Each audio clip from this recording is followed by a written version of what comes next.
ya sika na Kinshasa boye tikala kozala te makelele ya tata lopango esili Toronto City à Maluku bana RDC congolais opportunité ya sika mona mboka pe sibiso avec 4000 $ ya pamba koma tata lopango to mama lopango avec le 4000 $, okoki kosomba cash ou soit par tranche et salami ndenge nini. Obanina avance 2000 $ et le 2000 qui reste okofuta yango par tranche 500 pe okomi kolo lopango. Toronto City et sika moko très kitoko. Parcelle cadastrée, urbanisée avec beaucoup d'espace. Nyon surtout okoluka okokuta yango. Mais narata, terrain de vente sur un site accessible, urbanisé, cadastré, plat, désherbé avec espace de jeu, espace vert, magasin, marché, peignon surtout pembeli. Ezali solote, tala peyoka. Alors tu as la concession Toronto City. Tu as la commune à Maluku. La ville province de Kinshasa, la République démocratique du Congo, et des concessions Toronto City. Et après avoir commencé à étudier surtout, il y a immobilier, foncier et tout, là il y a géo, localisation, tout pour que tu puisses pouvoir faire la situation. Concession est bandit et puis si vous avez ma borne Oyo, à deux entrées, il y a raccourci à Makolo, na entrée Oyo, il y a Mutuka.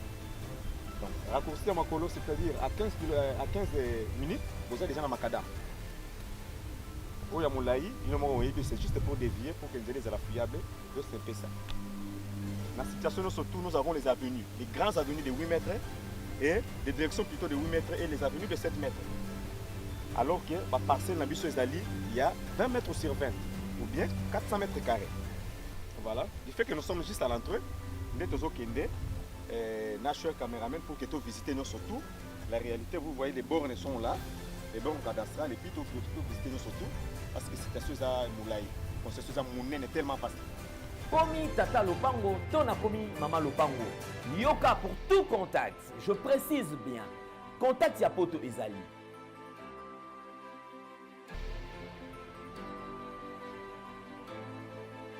Ya Kinshasa ezali.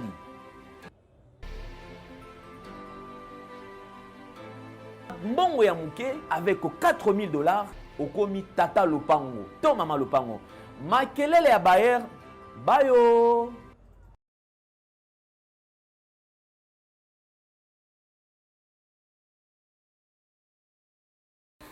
Chers téléspectateurs, vraiment je suis encore une fois ravi ce soir parce que nous avons beaucoup de choses à parler avec vous, à parler avec notre invité qui est le vôtre aussi parce que ça fait un bout de temps.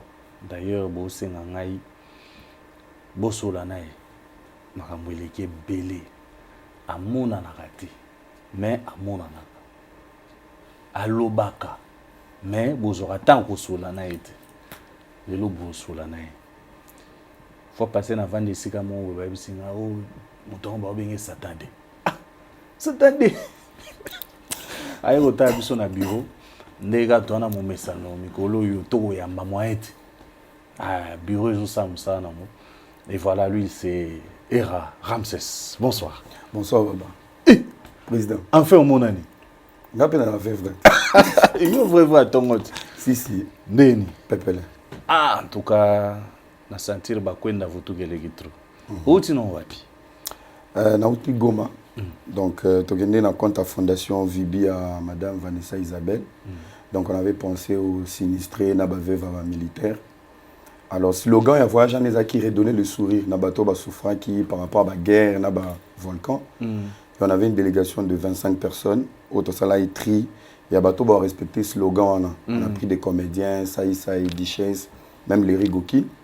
Donc tokende ki to vandi wana na Nyiragongo to sali badon to yembi to bini na bango to pesi ba maputa et bah yama biso pas vice-gouverneur. Ils étaient très contents, une très belle ville en fait. Donc to décidé pe to cha siège na biso na Goma. Ça c'est une très bonne chose. Ouais.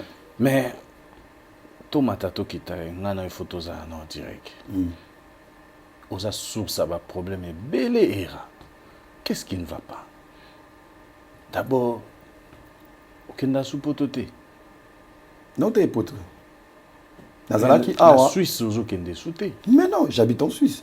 Mais bah bengana ki okunat. Non, non, bengana. Babi, moi c'est Liboso a porté aux plaintes. Yami Bala porté aux plaintes. Au bas non combien de fois? Dans la balle, j'étais en couple une seule fois. Donc, oui. Donc au bas na opété. Na bala n'a pété.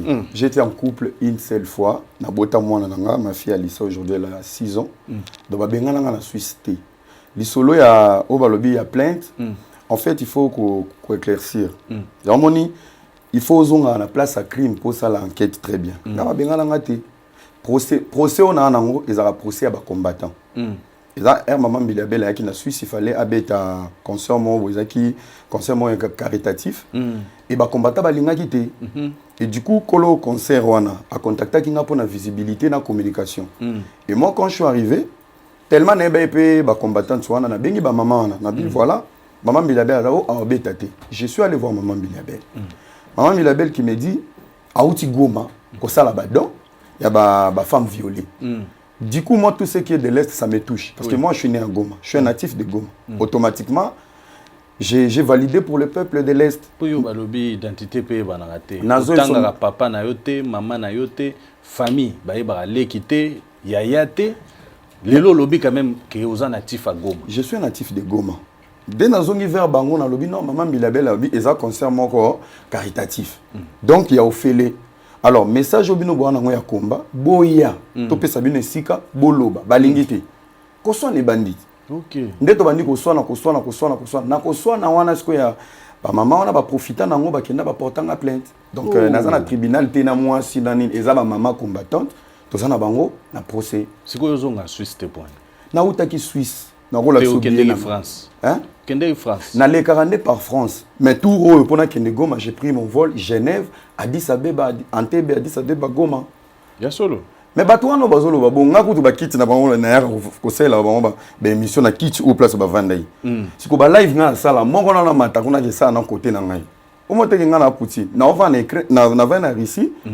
Na ko taper Ukraine. Siko ana vandi na kit ba Ukrainien. Siko yebisanga nano.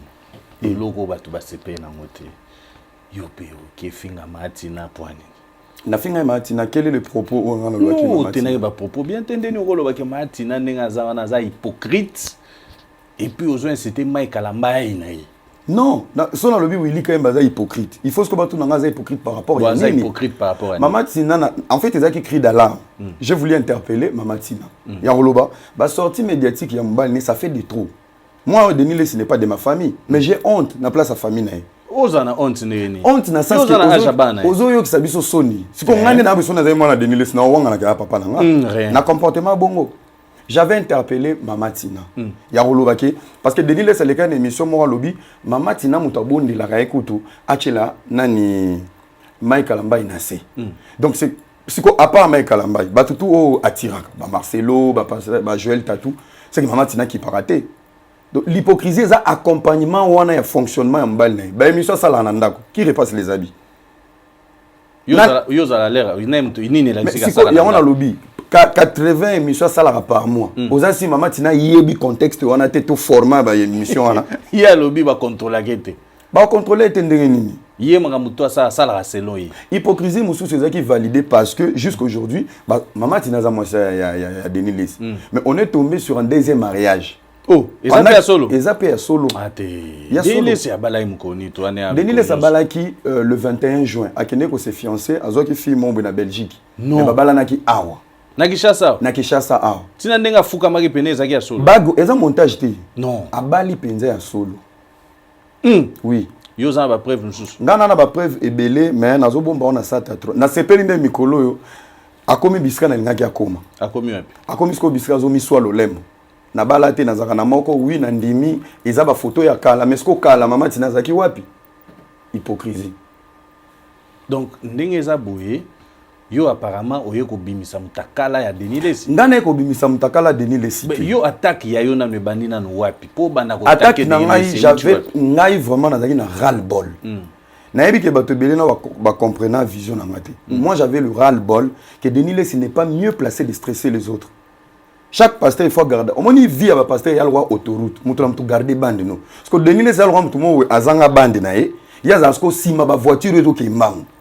Ami comme ici policier, mais avec quelle moralité? Alors ça la cybercriminalité au vivre c'est Denis. Cybercriminalité c'est la batuba kufa. Asalinini. Na lobi wili to lo ba bo eza bisoté. Neti ngai bilo nyo so lo bana. Pour les j'ai 7 ans sur les réseaux sociaux. Donc ça veut dire bilo nyo c'est les lisanga na lela na la première année, deuxième, troisième. Donc na ba kentos donc Denis les robi même na photo. Ya mwana na nga même na ba parents na nga ye na ngoboui. Et ça nga ni choni fois. Mais est-ce que yo sala non ni na réseaux sociaux délé salobi yo vi na yo au sala raté et le côté aux gigolo et puis au vandaka liboso ordinateur. Parce que comme ça te point. Siko et ça l'écoute bien place na côté lema. Place ce qu'on a lobela makambwana na côté lema. Ngata na bandi ko pela na Kishasa vana kende poto. J'étais avec qui? Na ebite. Na ebite. Vrai. Parce que Kijigolo on a banda vitesse on a porté vitesse na banda nango ah. Parce que Kijigolo on a banda qui ya Kishasa. Ce sont les gens qui connaissent pas ta vie, ils vont mal parler. Mais au sala raté poani. Là ça fiche de paye. Et bon fiche de paye on a l'accès pas né. À lobby il faut là que ça fiche de paye. Moi j'ai travaillé, j'étais aide manœuvre dans le forage, j'ai travaillé dans la logistique. Na ngai na banda même na livraison, j'ai livré même des magazines na poto. Na kadi vélo te na kebo na sisi formation ba tout nanga olingi moto to vélo na kadi nga maman na été kadi ezali nzoka kadi eza pousse na ndima kadi j'ai commencé la livraison il y a ba magazine ba che ba adresse à bato ozo kendo beti ba code ba porte ozo déposer je le fais na sukola ba sani na poto ba benga ngo plonger c'est sûr même na CV nanga mususu na kuma yango nyonso j'ai eu un parcours siko eloko nini zo soya roloba ki na sala raté mais soki na sala raté qui me prend en charge ba futa rona social nini social ngo pesa combien billet avion na leki mbongo ba bazwa na social logement na Kishasa a et l'équipe ba logement ndenge biso to uta poto bo pose à loger a to koma na mois moko ba 3000 4000 parce que social ngo pesa nga combien ba ça billet era isura ba champagne yo na ndenga mabete yo pe ça exagère maintenant. Trop de champagne, pourquoi? Au salaire tapage, pourquoi? Et puis au sommet là, on a en nini. Vrai. Marambo to banda on a yo. So ko na ba to ba baby ça na mamba ba champagne, yo za mutali boso. Tenatika. Yo tika. Ndape na zo tika. Et en fait moi je travaille beaucoup. Ba ba remonta la na poto tu fais rien ngala roba ndoya te na sabatu na za na 2 pouces na nga mo memela nga ba fulu, na za na moto, na za na boy. L'argent, c'est l'intelligence, en fait. Moi, je suis encore jeune. Ma réussite, peut-être, des fois, ça me permet de m'amuser. Et ça, poto te muto iso mélange champagne. Quand na Kishasa, moi, na poto soit na bimisari na sombele champagne qui. Les gens, ils nous vendent mal. Wa nous a sala wapi? Mususu yo. Wa nous a sala wapi? Coopérant. Do banda cop kala. Cop kala ngana coopérant. Mais kasi ngo ba lobi yo cop na yo songi. Ah, et bon, l'époque, on a songi na za sala langona. Te toke na lelo. Yaki lelo. Au bandina nuna Moïse Mbi. To banana wana s'il te plaît. Après poti lelo te didi so place aza yebanité. Yo kaka muto yebi place aza. Po bage timbake yo kotsaki na Schengen na bato majabu bosela e ba démarche kende poto. Mais simbite. Na jour à rendez-vous pe ba pesa ebiso. Te di aza wapi? Te di diso. Avant tout que dans la lisola, te dit c'est mon frère. Je te dis. Yendenge ni aloba ke non mutu moko abenga tokutani tosoli na salaka moi vidéo. Pone aloba ite que mon frère aloba. Non, landa vidéo na bien. Te dit j'ai des images même la chaîne YouTube là encore géré. J'ai des images de te dit il y a 7 ans passés. Te dit c'est mon frère. Te dit avant même qu'il de Bethel. D'abord te dit pour pas produire, il devait quitter son église de Lipen. A comme plus na Bethel pour pas produire. Donc te dit c'était mon frère. Donc on solara de tout et de rien. Donc tingayi na bandi ko kota donc ngala koma ndeni na Bethel. C'était par rapport au Maramuya Eliane. Donc comment na Bethel? Ndena koma na Bethel na sens que nazo katela mutu likambo. Nazo soutenir pasteur. Alors ba bengi ngate yomo kaka. Cop etambola na poto na ba page. Que cop mo eza awa il faut ba clouer mbi. Mabi mende ni cop ngonde ni. Oh mbongo zo circuler ngabi. Oh, ils ont l'argent sale dans l'engoté. C'est quoi le procès? Tu vas dire que le procès, on a des kende. Na ba doute on a nazaki nango. Moi j'ai juste amené des analyses. Parce qu'on a analyse on et le bagi te que maramulia na zalo beza faux, peu ça vrai. Mais la manière o za même la likambongo, ils ont qu'il faut. Ndenga na ko kota na kati. C'est là où maintenant l'église Bethel et tout le monde ba yako ciblé babi enfin malgré tout ça na procès na Eliane, mais il y a quelqu'un qui nous permet de remettre ta banquette possible qui analyse avec une touche. Oui. Donc il y a un autre yonde ya qui pesa moi regard. Il y a un moni ngai na qui se retrouver kuna. Les agité poto ma camarade les agité mon savoir ya muké na ba analyse ndé tinda ki moi regard babi voilà quelqu'un qui nous éclaircit na ba idée na ye. OK. Et c'est comme ça makamwe kenda. Donc yo koti na Bethel ndenge wana. Siko Teddy Azawapi. Teddy a quitté Bibomba Musique. Azawapi. Teddy azana Kishasa awa. Wapi solo. Oh. Il est ici à Lipen. Ana Ipen. Azana Ipen. Il est en famille. Mais likambo nini yango ekomelie kuna? Likambo ekomelie Teddy a quitté lui-même. La volonté naïe. D'abord, je vais t'expliquer le contrat de Teddy. Contrat à Teddy, Teddy avait ramené 8 chansons écrites par lui-même l'artiste. Ah, so yo rythme non Moïse Mbi penati. Il y a la touche du pasteur, ça veut dire amemien aligné. Mais banzembo nyonso wana écrit par l'artiste. Oh banzembo yo ya liboso nyonso le 8 chansons. Moto soki ya sala yeyo. Oui? Ye. Oui. Na oya mi balé oyo. Na lobby banzembo le 8 chansons proposées par l'artiste Teddy chez le pasteur. Monta comment on y est mon côté dit. Mais à la touche du pasteur, moi perfection, aza maestro, aibi musique. A même touche naie, ligne naie instrumental, moi ni. Mais banzembo wana nyonso. Il a au moins 47 chansons où ils en après. Aux hommes, parce que tant qu'on a commis, si qu'on travaille album, il faut faire signer un contrat. Contrat wana donc ça veut dire les 8 chansons ont été vendues à $5,000. Les 8 chansons. Alors, l'exclusivité, il y a album, il y a Teddy. Droit d'auteur, il y a raison, il a Teddy après 20 ans. Oh! Si quoi, calculer 5,000 wana fois 20 ans, divisé par mois na année. On a Robin dans 2 ans. Si quoi, soit pasteur Mbi azana 40 ans. Soit qui pasteur Mbi azana 40 ans. Donc Teddy a droit d'auteur, droit d'auteur. Soit qui déjà vieux, 60 ans. Et ça d'abord c'était un souci, mais l'artiste a signé, il est resté dans les labels. Mais Namini toi ça a cloué. Moi je cherche ça. Le contrat c'est signé. Les contrats place moi notre ben les contrats on peut les résilier. Parce que on est comme boumbo. Et c'est là que on a été les gens. Namini toi bois na justice. Toi dans la justice té. Est-ce que vous êtes non, l'artiste il est dans son coin, il a une prière, il a amené à ça. Quand il finit le bon studio bosolo là. Ça va venir, on a coûté un problème. Ça va venir. Mais Teddy azana na Kishasa ke pototé, azana pototé de siko majabu. Il n'a bête dans nos 7 morts. Est-ce que Teddy azana na liste à voyage? Il y a Bercy, Zénith, 2 poteaux, 3 poteaux moi ils ont osé aller à concert que moi j'ai les contrats. On en attend. Robeta yemoko. Te yena pasteur mais talasko mutu o ba tolinga kito tinda mais il a quitté et atiki ba poto na mesa. Et bon mutanga meme na poto na pasteur. Pasteur. Oui. Siko yo lingo memanga poto nga na longwe. Ba mo na dignité na yete. Batu tu balinga poto batu ba ke poto makolo awo. O la kise kutu na géographie habité ba c'est to ke poto mais to banda na nzela ta msusu ya Namibie.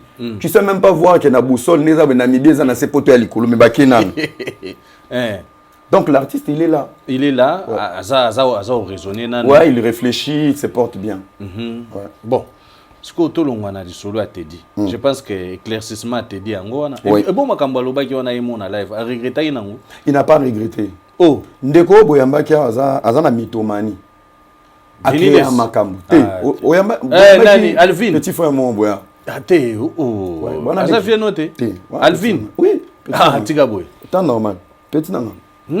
Boyebani namona e to traîner moi 2-3 fois petit nana. Est-ce que yo fila ndeni na bureau ya pasteur Moïse Mbi abimi boye à quelle heure? La fila qui était en fait bango ba recruter qui bango pour. En fait moi je suis blogueur. Le long rôle bango un peu hein moi borguer moi orgueil mon qui. Donc je pense que je suis le meilleur blogueur congolais lelo ya Marmaille. Ça veut dire na kota Likambo avec but na objectif. Natala mbongo te. Et je suis le seul blogueur aller à mbongo YouTube te ni à réseaux sociaux. Je suis le seul blogueur na boaka abatouté pe na ba partenaire te. Bien nga wilika me président ba vrai. Na sala na ba papier te. Je suis le seul na bête émission na Sisi. Quand na bobola na je suis en mesure de m'acheter un billet d'avion, bouteille na champagne. Et ça wana ba mona ngote Oyo zo mbongo. stabilité wana ya cerveau na ba mona ngote parce que moni bango nyonso même ba petit frère wana baza na kati Alvin oui baza na kati ya à pencher nakenda ta mon côté ya momo ba katelanga mo eloko bana poto ba kotalanga il est encore dans l'envie ngana sina le étape wana parce que fila qui Hollandais une église na Hollandais une église té bato ba yebi que era est vrai et lors muso ezo le kala bete les bato belé babanga pasta so que erreur les babanga pasta le pasteur Moïse il a toujours raison azalaka na raison ye azalaka na comment on be yebi que Moïse Mbi le pasteur Moïse Mbi a toujours été victime ye asala ma bete ye azala na faute té ye azalaka na raison na lobika bon na sens ni na sens que mais tant que ye ningaza ko abimane papa mbate ali mutumala mo fanda na Alvin a été recruté pour les salles boulot bon a recruté muto a recruté qui Alvin. Qu'est-ce qui s'est passé? Je vais être maintenant vrai. Nelo na ngina loba. Tangu ba tension e bandaki déjà entre bato ya bibomba. Nde bazalaki na ba tension na bango, na ba idée na bango contre Madjabou. Alors moi, maman na biso la grande dame Myriam. Anniversaire na ye ezalaki. Na ba eko toyoki ke mère azoluka cadeau spécial. Parce que yo boss na yo azoluka cadeau spécial. Osombele moto. Yo sala na Madjabou. Mais moi, je suis collaborateur à Madjabou. Je suis un enfant maison de Madjabou. Madjabou est sombingati. Lorsque le projet Madjabou était verbal. Ndeni ozaki na Madjabou et posa pas Moïse. Kasi on a expliqué. Lorsque Madjabou était verbal et que baïe pour vendre le projet à Mouneno ba réaliser les lots. Moi, j'étais parmi les invités. En 2020.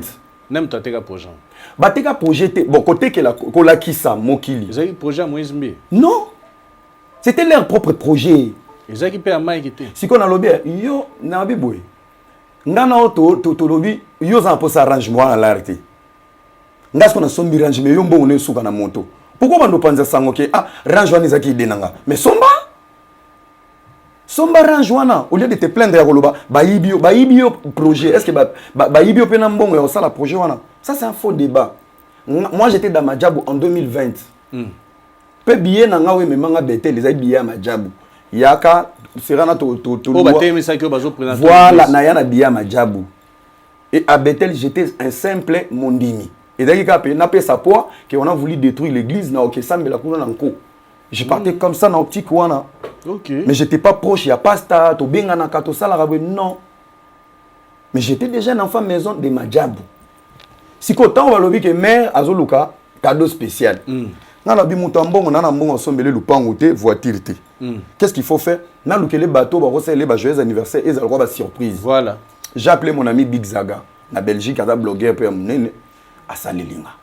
Na bengi Mike la Duchesse a salelinga. Na bengi ba Rigokin ba salelinga. Na tindi bango ba ke lukelanga Petit Fali a salelinga vidéo. J'ai regardé dans mon entourage. J'ai un frère Nzembe Kangi. Lelo azanatan. Fais-moi une vidéo ya joyeux anniversaire.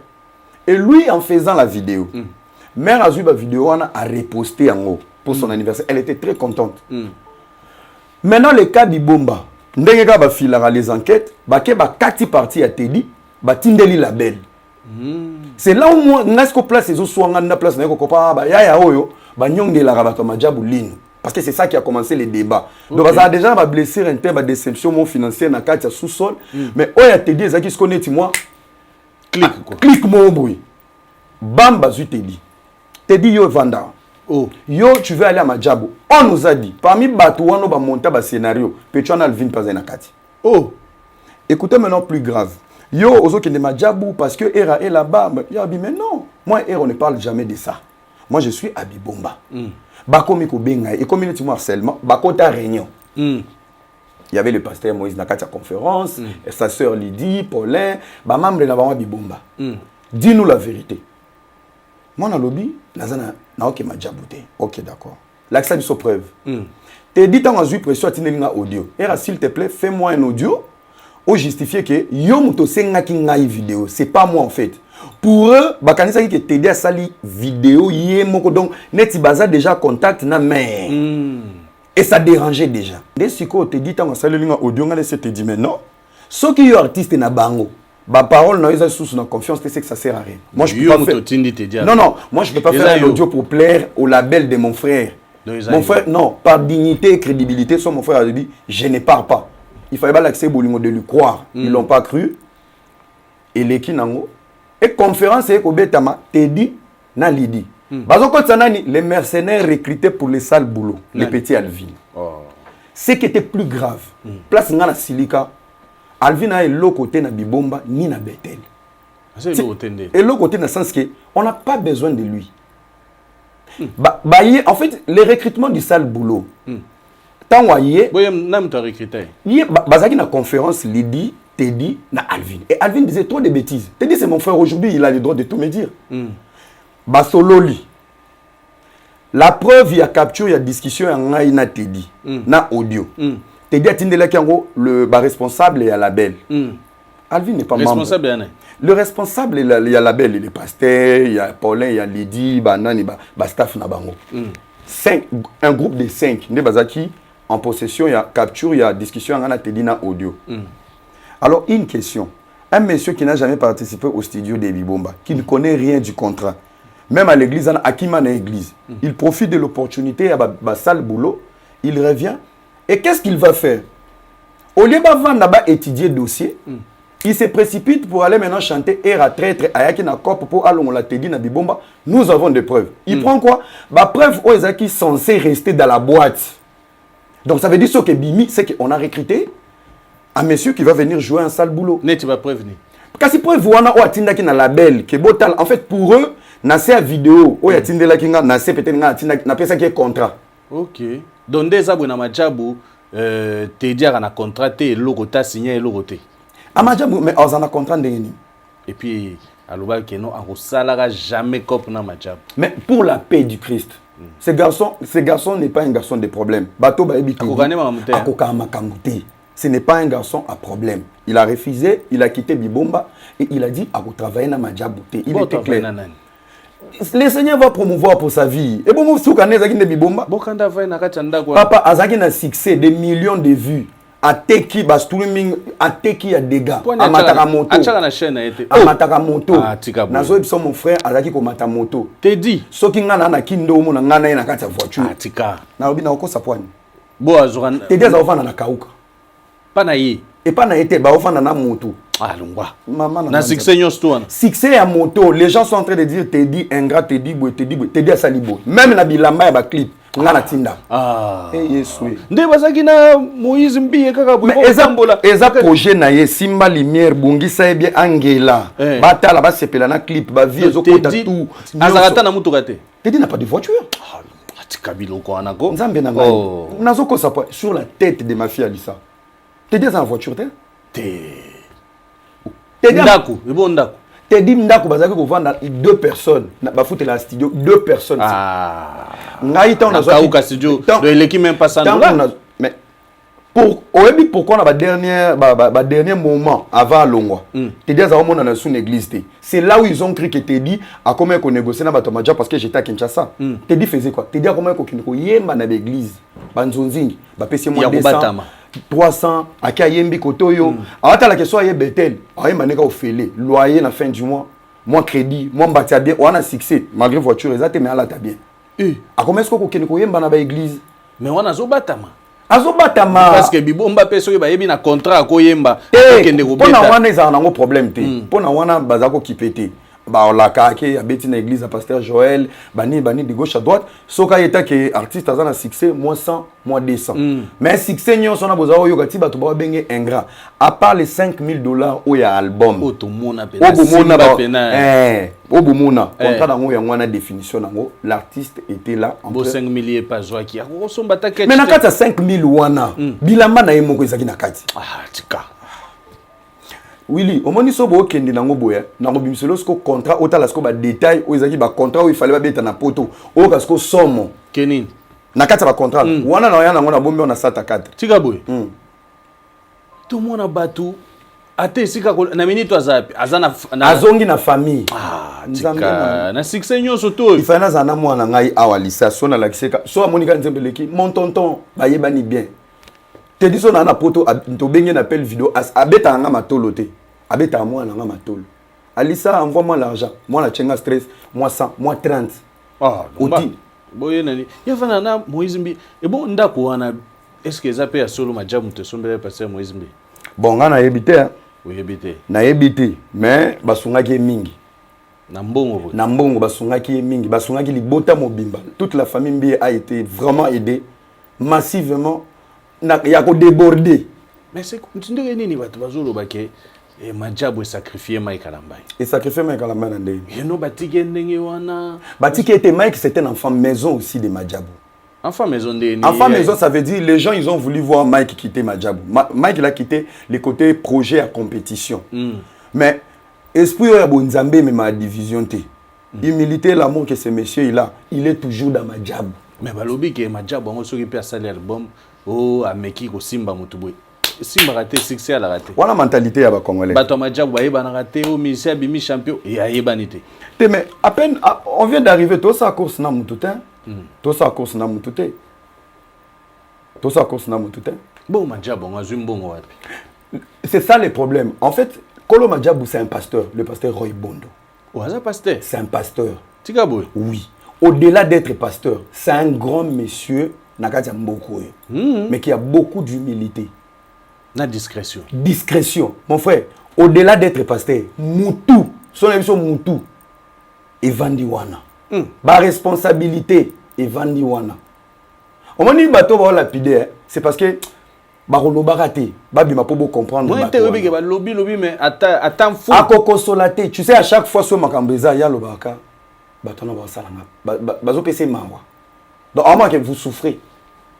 Pour parler du mal des autres, il faut avoir beaucoup de toxiques. Oui, oui, ngai na yo ki kuna kaza mtu abakisi ndenge azali wana mbongo na ye fokaka ebi mara ndenge wana mutu abakisi na sens ni mutu abakisi asungi yo nana lobi yo ki aza mutu abakisi bato ebele tala ne mission asala kana olanda kite o Alvina olobake no misala na yango to comprendre te esunga bato te par contre bato bazokufa na Madjabou oyo kango te mutu nana kufa na Madjabou fimo bo akufa mutu akufa na Madjabou te mutu akufa na Madjabou eza mutu ayaka ba recruter bazwa été ba akatana la plus belle photo ya famille na bango eza photo ba kanganga e pour na ko se présenter na casting oh la plus belle photo pour bazali pe na ba photo te bazwinde sko photo wana ba ke ko chango na ebembe kingani akufi to ba luki na ba photo na e photo ya posta ki na Facebook ezaki photo oyo azaki candidat na casting mais ba katara e azaki na manoir na biso te akota te a jouer pe na compétition te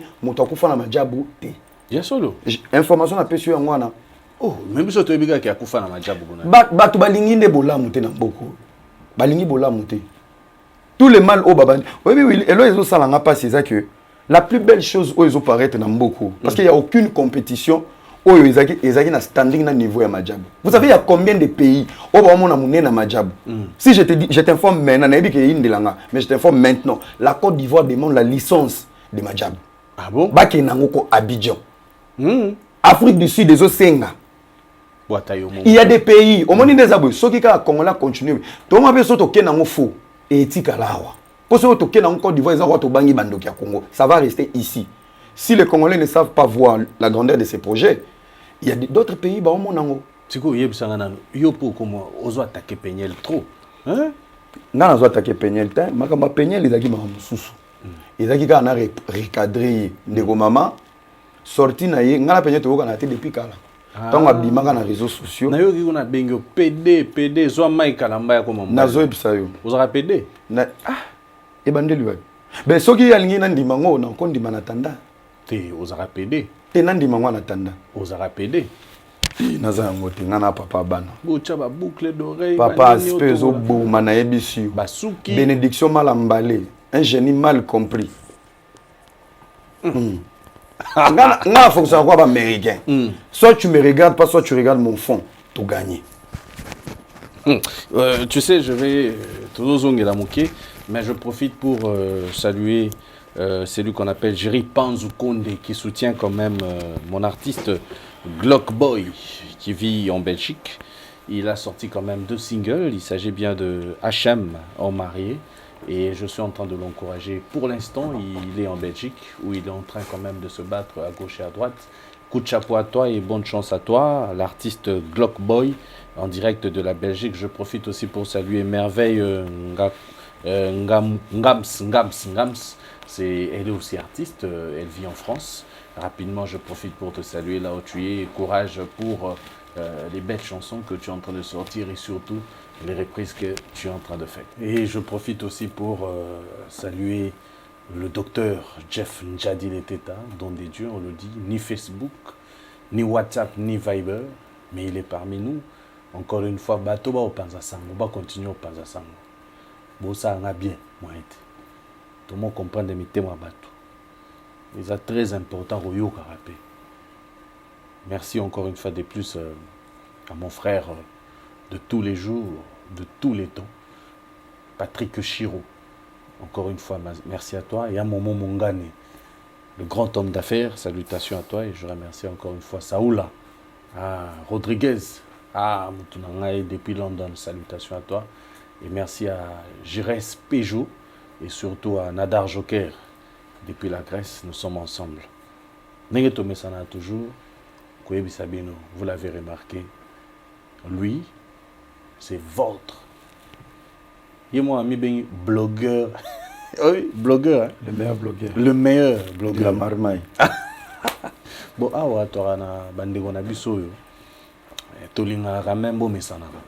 Pour vrai phototique à la vraie. Ça veut dire nous aidons aussi les jeunes à pouvoir s'exprimer et surtout découvrir Pébino.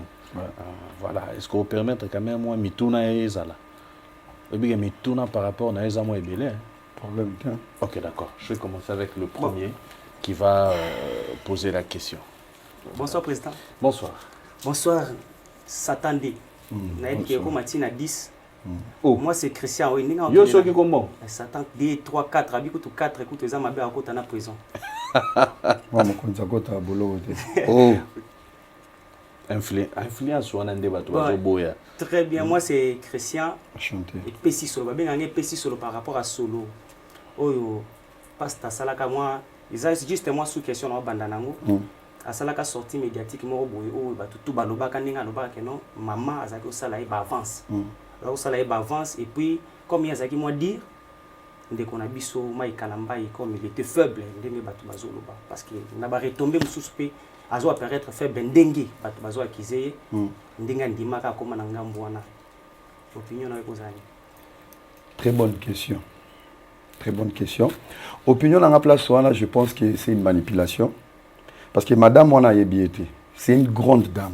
Je vais ouvrir une petite parenthèse. Dans le contexte de Yolobeli. Est-ce que Biki passe dans un scandale dans Eliane? On est d'accord? Voilà. Il y a un peu ce exemple. Non, qu'est-ce qu'on peut répondre bien? Oui, il y a un scandale dans Eliane. Il y a des moments où on a défendu qui. Si vous allez négliger, ou soit minimiser, ou vouloir humilier une grande dame, comme cette dame, moi, c'est pasteur Bondo, c'est exactement où le mot s'est là-bas. Donc, il y a thèse. Il y a mis balai. Le pasteur Moïse demandait souvent de l'aide et pas ya mobile ya maman wana. Netini tol. Matolo. Matolo. Nalobia tozo solo là. Yaka na mbongo. Tozo solo là. Azana mbongo. Mais ya mbongo e mbongo. Ya mbongo na famille to na koko, noko, mama kulutu na bana. Alors, ba aide na ba soutien azalaki ko senga. Soka senge pas vieux. Pour ba valider un ngombango, il faut mettre à chapeau. Parce que vieux, c'est le papa Roy Bond, c'est un monsieur qui est tellement occupé. Vous comprenez? Alors, pour la chiter, tout réfléchir, ce qui a des titles, tout a sengi aide, et que je l'enterre, il faut y avoir les pas mère, pour mère accélérer, pas papa monter manaï. Que non, chérie, talana nukuna, talaboué, talapasta senga kyobo. Ok, je vais voir. Ce qui mère a qui clé au et liquidara, ba solution na yé. Mon frère, lui faire des avances, ce n'était pas une opportunité. Il y a Robonganaï. C'est Joseph Abou à la Bible. Il y a un contexte. Contexte parce qu'il est là lobby. Et à son niveau, étant que pasteur, ils ont propos à tenir devant un couple qui t'ont aidé. Parce qu'au-delà de ça, il est allé plus loin que Ngoloba. Derrière Madjabou, il y a un esprit satanique, satanique. Mais dans le cas du satanisme, mon frère, tout ça est clair. Bateau de la bino aura, ils n'ont pas la vérité. Au moins, ils sont que la moto guerre. Baye biso vérité. Au moins, ils des aboués. Ba John ba pesa biso boé, tozo aboué. Ba chèque yangoyo, ba virement yangoyo. Donc, ça, ok, au fin bango, boluka lignée moussous, et non de venir amener une rivalité. Tu sais, il n'y a pas de rivalité. Et ça, bassin, maboko bank et kei. L'amertume, il y a nini, piaka. Vous comprenez? Et ça, Pierre Koyozo Kanisate. Madjabé a le droit de bassa foufou. Tout le monde a le droit de manger, parce que c'est pour tout le monde. Ceux qui va bénir les capricieux, maintenant, vont vouloir dire aux gens, il y a du poison, mais pourtant, il y a un poison. C'est une diabolisation. Il y a un exemple. Si tu pouvais te retrouver dans un scandale, là, tu le vois, mère Wana, Asalo avance, mais vie ne bouge. Il faut avoir un respect à la vie à Batou. C'était juste pour diaboliser et mettre Mike dans des problèmes. Diabolisation. Aujourd'hui, on a corrigé bêtises. Parce que Maramou peut pas se trouver la chair. Il s'est contredit. Moi, je suis un garçon vrai. Moi, je suis un figé pour la vérité. Le jour où il m'a invité à aller manger chez lui à la maison, tant au Vanda, à Betelinga, il solo, le bagi na chair, au Dubaï. À Betelinga, qui monte, il y a une image, il y a chauffeur. Ça veut dire que déception ou soit absence de famille et banda est là. Parce que nous avons qui poto lia. L'air ok chez ye ok lia. Bovandi. Oui. Azobete sko masula. Abete la ngasko lisolo wana sko lisolo qui n'a rien à voir. Pourtant ngana yaki kaka. Ya wa ida ngana makamba ba scandale. Na honoré to damé na télévision une église to damé et tout to panzala. Pendant que toi aussi et c'est le jour où on nous a ramené le procuration, il y a procès Eliane Sili. Même document na bima na internet, c'est moi qui ai fait la photo. Parce que quand la photo na flash. Ngane na longoli flash na kangi photo. La première personne totine là, totine Lidi. Pendant que moi j'étais là, histoire na eba ki monté. Na kaka maman oui, tu sais, déplace à Bethel avant de relater nga lisolo. Donc ça veut dire si cette histoire qui date de 2 ans et demi passé. Oh na Bethel nga on a version moussous et qui doit faire une sortie médiatique na cher. C'est plus grave mon frère, ça veut dire il est là. Tout à la claire, c'est pour sanité. Il y a quelque chose qui manque. Ce sont les bonnes personnes. Manque à Moïse Mbi. Bah, on manque Makassi, tout à la série. Nanivoni. Ah, Nanyoso. Mon frère, c'est une bonne famille. C'est un bon couple. Bah, on a battu tout. Tout. Si je ne suis pas ici pour nous faire l'apologie, pour nous faire la souris, qui jalelo. Il faut être vrai dans la vie, dignité et en aprité. Mais comme ce que vous savez déjà, une petite question, une petite question, il n'y a pas de précision place nini pona yo balobi ozo na numéro moko inconnu ozo proposer nango Alvin $5,000. Omoni ce monsieur là Omoni Alvin c'est quelqu'un omoni na ko ba de to na katsa bitumba mo ya cour des grands so ko mutu mo nga diembela batu na ba pantalon abima mais webi ke na vidéo moko boye balandi bena na basuda ko on est à ba théâtre mais en fait Alvin veut se faire important et concernant pesa ndekwana. Moi, je suis un succès, je suis un poto. Le président est vrai. Je suis un combo ya Boutou Ao. Je suis un poto. Je suis un succès à Bassigé. Je suis un femme seule avec Wi-Fi. Je suis un Mibali. On m'a adopté na poto bongo. Si je suis une médiocrité, je suis un marmaille. Donc ça veut dire aujourd'hui, je peux dérouter, je peux dérailler. Mais il y a un soubassement qui me définit. Et on ça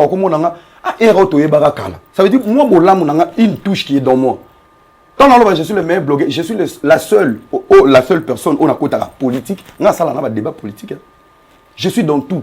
Ça veut dire que moi potentiellement il y a mouké, mais là je suis un design. Nakata kovo ni mama tende. Vous comprenez? Donc pour dire que Alvin a créé et alors on a un problème. Tam sunga na outil place moi bien té. Na lo ka problème na Willy Kaembe. So na kote na bato yo Willy Kaembe ba kano na ebiso lobby abengi nga 17 fois cousin et moi bengi. En fait, il veut se créer une image Oyazati qui va lui donner $5,000. Azo senga bana poto ba 100 € pour na ba crédit. Pourquoi il fait pas des émissions? Abiba soutien? Moi je suis là, je circule à voyage. Nani? Hier. Azana GB Nandaku, Abima soutien. Ça lui arrange cette bêtise pour se faire la visibilité. Chaîne Alvin à YouTube et dans la Guinée, combien? 600 abonnés, mais c'est une chaîne qui fait plus de 3 ans. Alvin a sa vidéo T, il est qui 500 vies. C'est pour la première fois. Quand il parle de Era, Madjabou, Maïka Lambayi, il défend Bié, boum. Chaîne est comme Mata. Il y a un stress à visibilité. Arotika Kimia, c'est un mytho. Très bien. Merci. Donc, Alvin a Kishasa. Aza Awazana GB, ces messieurs ne bougent pas. Il s'est mis. En fait, à comment t'as la culpabilité? Nga benga nga na vidéo mourazo la kisanga yana voyage. Azana voyage wapi aza awana Kishasa. Il est à GB. Yo binanda kuna. Il est à GB. Nga ngoye banda kuneti. Mais na yebi ba positionner tout. Il est à GB. Kobimane comme keba. Alina kotambola mona na souté parce que il est dans la culpabilité. C'est un malhonnête manipulateur.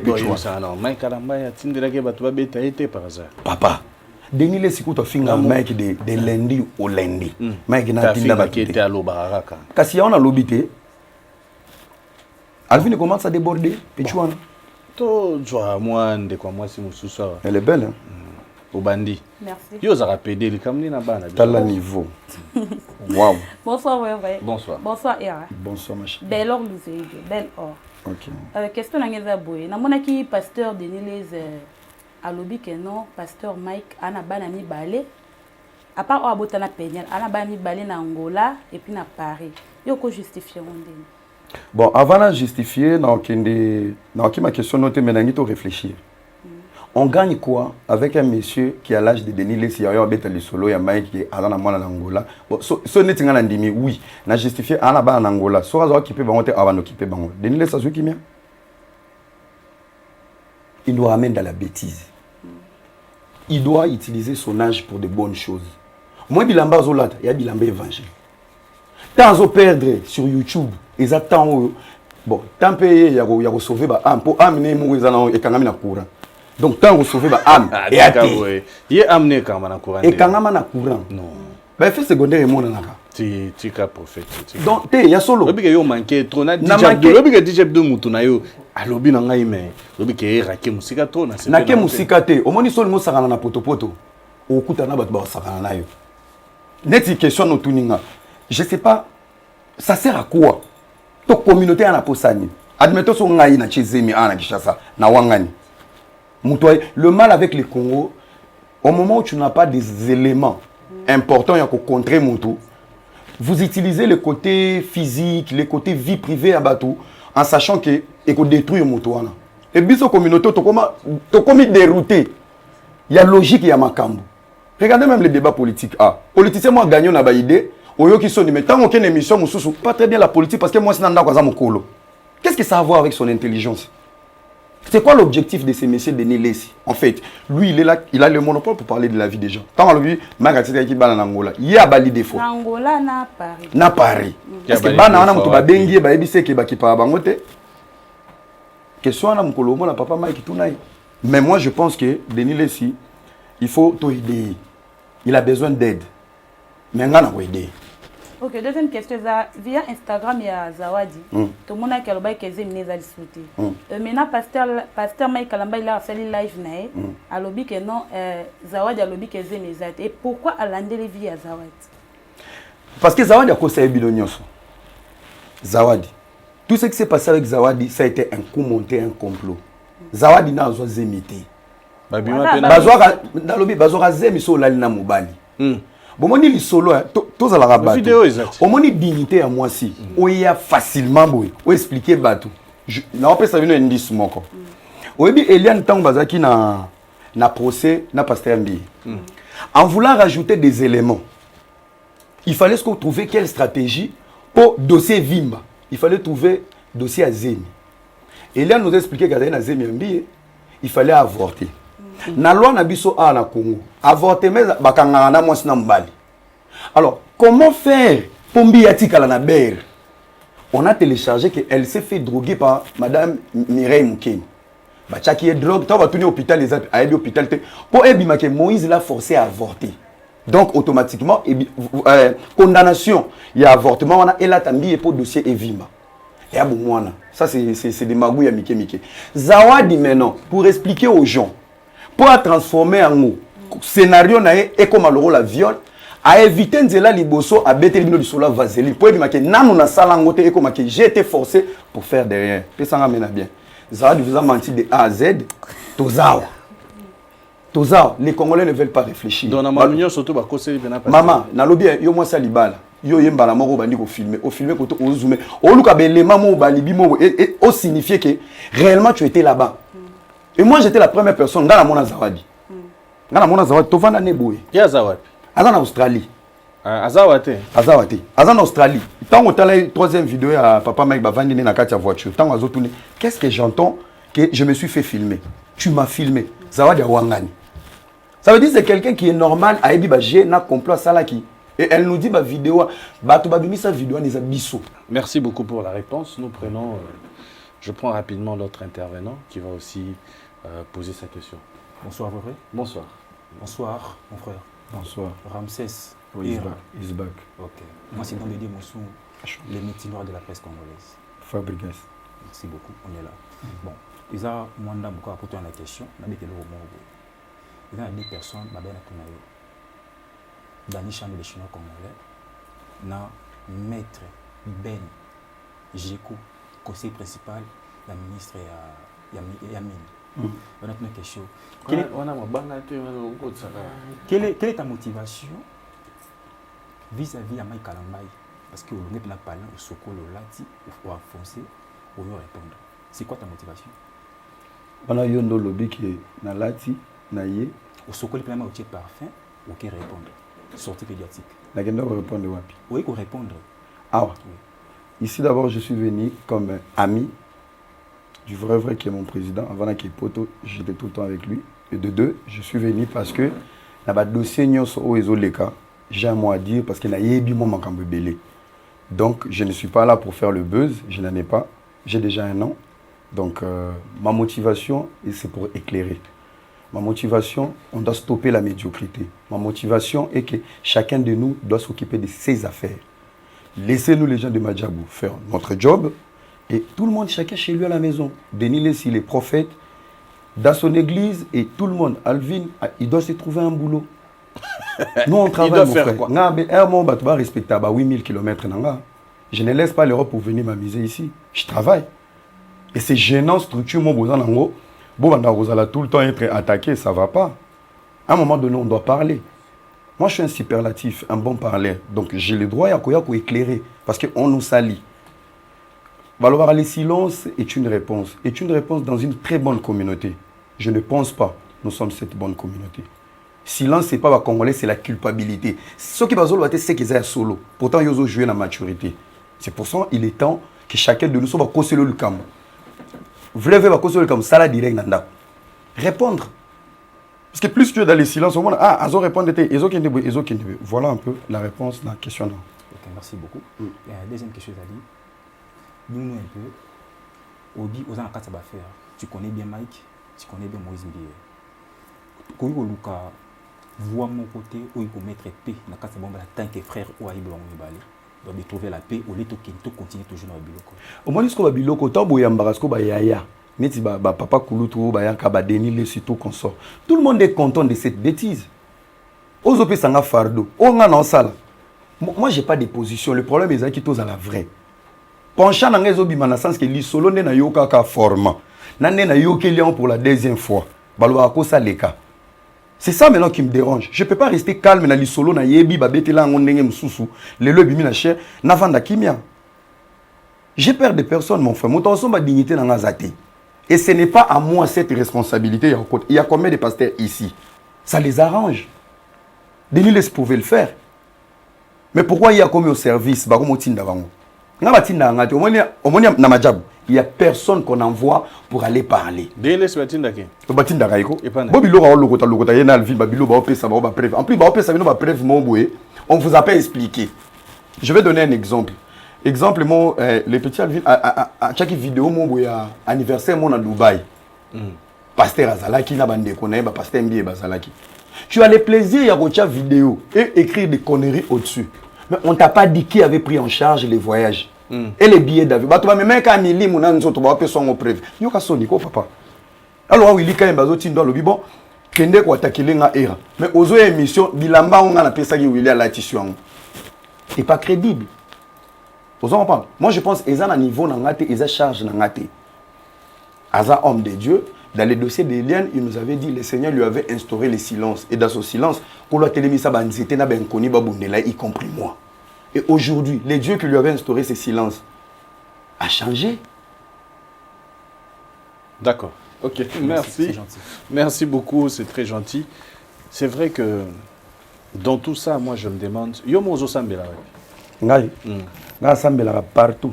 T'es bien. T'es na sambela partout. Mais il faut dans l'église. Mikolo a un problème en voiture. Dans l'église, quand ils ont permis de grandir dans aucun cas, Na koti, na fukami, na sambeli. Voilà. Nous allons prendre une autre personne qui va poser la question. Voilà. Bonsoir, frère. Bonsoir. Bonsoir, Era. Bonsoir, chérie. Nakumbolanga Saria Tulengi. Oui, question na ngeza boye. Ezolo bama pa batu Era Ramsey, ça commence à parler ya Nzambe.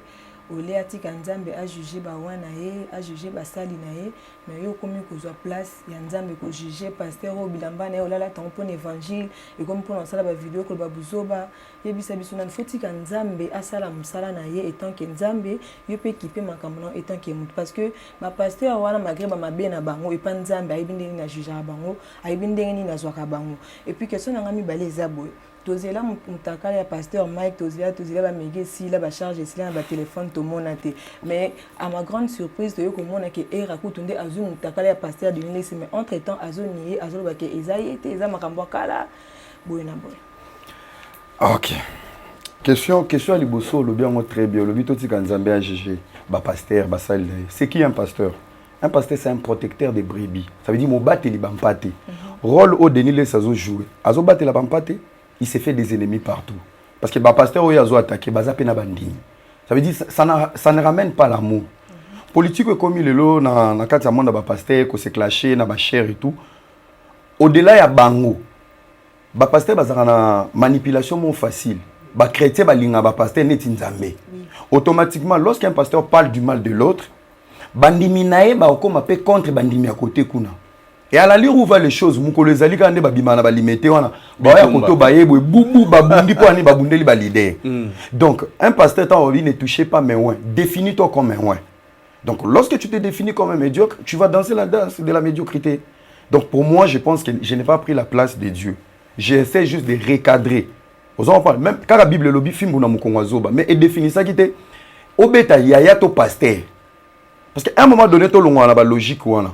Ne jugez point. Ne jugez point. Admettons que nous avons côté de l'Église. Na bon de la pona e. Seigneur vient aider ton ouais. Na ko ngondeye, na ko bukata le beaucoup. Ngondation. Ngondation.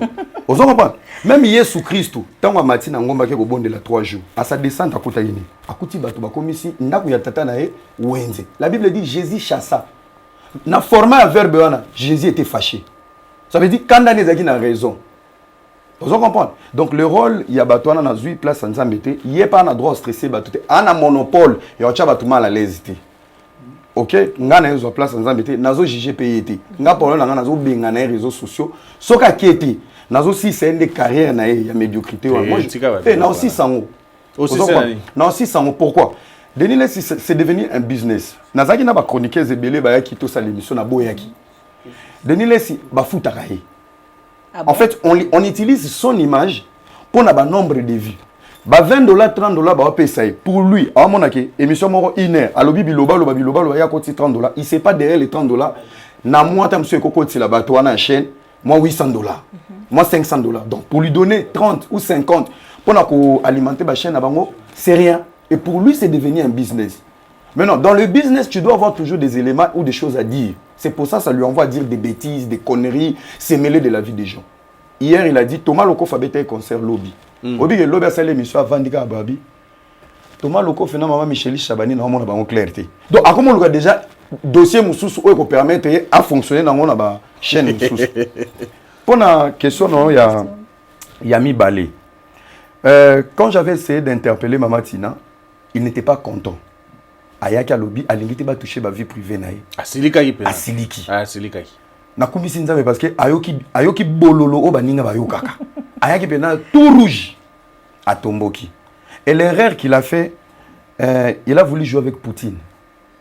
À Bengi Poto. Oyazana va dossier à Pechuana era atindelanga. La faiblesse de l'homme congolais. Confronter ngana ba idée, confronter ngana moralité, na conduite. Montre-moi que tu es un grand frère, un pasteur ou un papa. Il a voulu me montrer la bêtise. Nzambala la raté biso bana na bilaka, j'étais chez moi à la maison. J'ai des ennemis partout, balinga la vérité na ngate tam susu, nande na zalela. Batamite mamabe ba bengi. Era azarana ba parenté, soit disant à l'accès sur ba parana.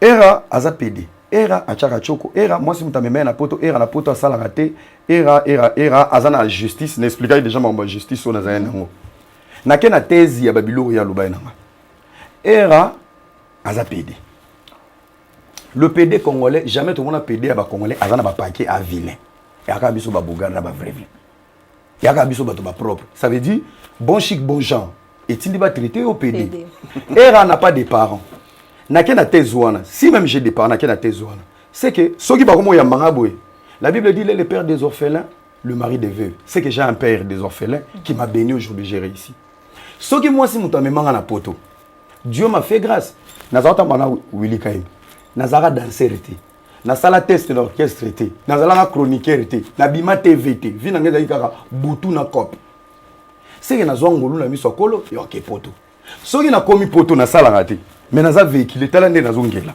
c'est que je suis né pour réussir en fait il faut jouer sur les attaques de ton ennemi au l'accès que au lieu au humilienga ngana baloli humiliation en témoignage en fait. Alors quand il a envoyé le message que batine ba dossier batine est-ce que ba dossier na ochobeta ah ngapena la mkana tongo be ba contacter nga oh yaza ko Lucas we palanga Bible lobi libulo timoli po mninga yo moko ya kati mama na la mkabe mutaka les okita lo l'hélicoptère Satan 1 2 3 mutaka mai kalambai na vandi na bi Seigneur oh nini oh babolumbu ya blague te ba dossier na ba papier ba western ya ba nyongwazo mama bokilo na ma carte visa na ye j'ai tout et qui tient un téléphone obi kina na comment supprimer na ba vidéo moi na nga pour l'espace et fuma ba na nyonso na chaîne ordinateur na vandi na binzambe na sani pendant cette la betelinga ta ba 15 émissions j'étais à Goma tant na komi Goma na vandi ba bichesse ozo gate mamba salon na kin na c'est na leka étape wana bon politesse na bibolu kila ni mama matina balukelinga ni mama matina balukelinga ni mama Denilis j'ai pris moi-même ces vidéos compromettantes na tindeli yango mama tina na Denilis obenga bangote na benga bangote tension na tindeli mama tina na tindeli na vandinye et à mama tina j'ai rajouté un message na se présenter na c'est atala a répondre ngate a comment à supprimer na vandi na nganya apa nani a comment supprimer mama tina comment que lo mo buta on a kota la si retirer ki yango a supprimer na quelle page na Facebook na cheli Denilis ce message mais c'est pas ça calme-toi pour eloro yé dans sa tête lui il aime ça le nude alinga ke sora zubora ya tam souci vrai et comme arme na yi ngata na ziongo j'ai rien dit tellement il est au courant j'ai ces vidéos a commencé à ndeni petona era kende ko mais c'est toi qui a demandé batindelo ba dossier na ngana zuya yo doyo pe wana ba dossier ne belé nga penza na nango ya makasi siko ngai promesse mona opc makambo libala auto makambo libala il faut s'ajouter likolo ya bolumbu teza solo pena ka bala oui bakangi na garantie oui oh bakangi na garantie non ouais bon era ngai nazo sepela mingi ndenge antoura lelo fungoli biso mutema na yo lobby toyoki yo majabu ekomi wapi makambo nyonso esalemi oyo tosukisa sikoyo wana nyonso ebetami Maki Kalambai o Zawadi o Moïse Mbiye Mathieu Kiti majabu sikoyo tokomi wapi majabu on est très bien on est dans le projet on travaille Bitumbo nyonso je pense que le diable a voulu nuire ces grands projets de lumière na kati ya Congo en fait au moni là où babaka mabanga na nzeto eza hôtel majabu eza hôtel il y a combien des églises où kota scandale mais pourtant il y a des pasteurs ya ba whisky na ba vin il y a combien des hommes de Dieu autant sous les locaux là exposés bangote les combats qu'on a subis à Majabu on a compris c'était un combat qu'on l'excès sous transition mon c'est pas parce qu'on est mauvais c'est pas parce qu'on est diabolique Bitumbo tolongi yango déjà pour montrer la grandeur de Dieu on doit avoir un témoignage. Il était une fois un plus grand projet, ça n'a pas été facile à installer. Même bateau batonga ba pyramide, ça n'a pas été facile. Les lots viennent bateau batemi ba okanga ba photo, histoire à Majabu c'est les pyramides. Les couples Bondo va très très bien. Les couples Bondo, la grande équipe de Majabu très bien. Les premiers au Toana Goma. Les premiers au 8 ou au 10 Tozana Goma. Tozo Kenekotika le nouveau ambassadeur Paluku a gagné qui mona Bukavu. Tozo Kekozong c'est pas na bango. Tozwanga Ekuna a gagné awa, il a passé son séjour, ba sisi ba kona bango ba anglais, ba studio. Donc, on a investi dans Katia Babomo Yabato. Je ne pense pas que Sata peut commencer à investir comme ça dans la vie Yabato. Moutou Kane déjà, on a Maï, Izokende, Izokoma. Nous, on sera là le 1er à Goma, au 8, à Goma Bukavu, pour notre activité à Madjabou. Et après retour, on est en train de préparer aussi la sortie, il y a finaliste, il y a Yembaki, il y a clip, et on prépare la 2e édition. Donc nous, on va continuer à travailler et il faut continuer à rester débouchard. Donc nous, on travaille malgré il y a des brouillards. Merci beaucoup pour l'éclaircissement. Et moi, je remercie particulièrement, encore une fois, toutes ces personnes qui nous ont suivis de partout. Et merci beaucoup à Era Ramsès pour ce direct, pour éclaircir cette opinion. Commentaire na yoga na sewa na kande boti kawana. Ce qui est sengi moi ba question mususu to bosana ki po alobi. En tout cas, mi pesi moi temps. A ozonga sou Mexico te pour asola quand même na bateau yo ba olanda biso. Merci beaucoup Steven, merci beaucoup Shadrach, merci beaucoup na batunyon soto bazana biso awa. Nous nous retrouvons prochainement. C'était votre humble serviteur que vous aimez tant Willy Kembe, vrai au revoir. Et Yasika na Kinshasa boye tikala kozala te makelele tata lopango esili Toronto City à Maluku bana RDC congolais opportunité à sikamona mboka pesibiso avec $4000 ya pamba koma tata lopango to mama lopango avec le $4000 okoki kosomba cash ou soit par tranche et salami ndenge nini obanina avance $2000 et le 2000 qui reste okofuta yango par tranche 500 P okomi Kolo Lopango. Toronto City et Sika Moko très kitoko. Parcelle cadastrée, urbanisée, avec beaucoup d'espace. Nyon surtout okoluka okokuta yango. Mais narata, terrain de vente sur un site accessible, urbanisé, cadastré, plat, désherbé, avec espace de jeu, espace vert, magasin, marché, peignon surtout pembeni. Eza lisolo te, tala peyoka. Alors tu as une concession Toronto City. Tu as une commune à Maluku, dans la ville province de Kinshasa, dans la République démocratique du Congo. Et tu as une concession Toronto City. Et après avoir commencé à étudier surtout, il y a immobilier, foncier et tout.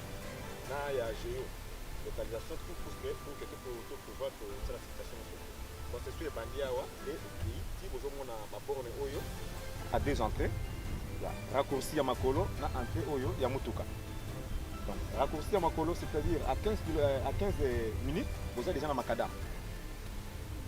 Oya Moulaï, c'est juste pour dévier, pour que les ailes soient fiables, donc c'est un peu ça.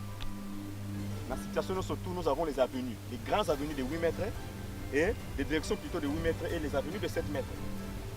Alors que la parcelle dans il y a 20 mètres sur 20 ou bien 400 mètres carrés. Voilà. Du fait que nous sommes juste à l'entrée, nous sommes national caméraman pour que tu visites nous surtout. La réalité, vous voyez, les bornes sont là, les bornes cadastrales, et puis tu peux visiter nous surtout parce que c'est situation à Moulaï. Concession à Mounen est tellement facile. Komi Tata Lopango, Tona Komi Mama Lopango. Yoka pour tout contact. Je précise bien. Contact Yapoto Ezali.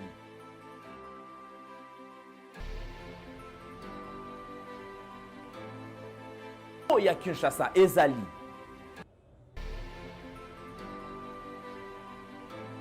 Mbongo ya muke avec $4000 okomi Tata Lopango to Mama Lopango. Makelele ya Bayer bayo.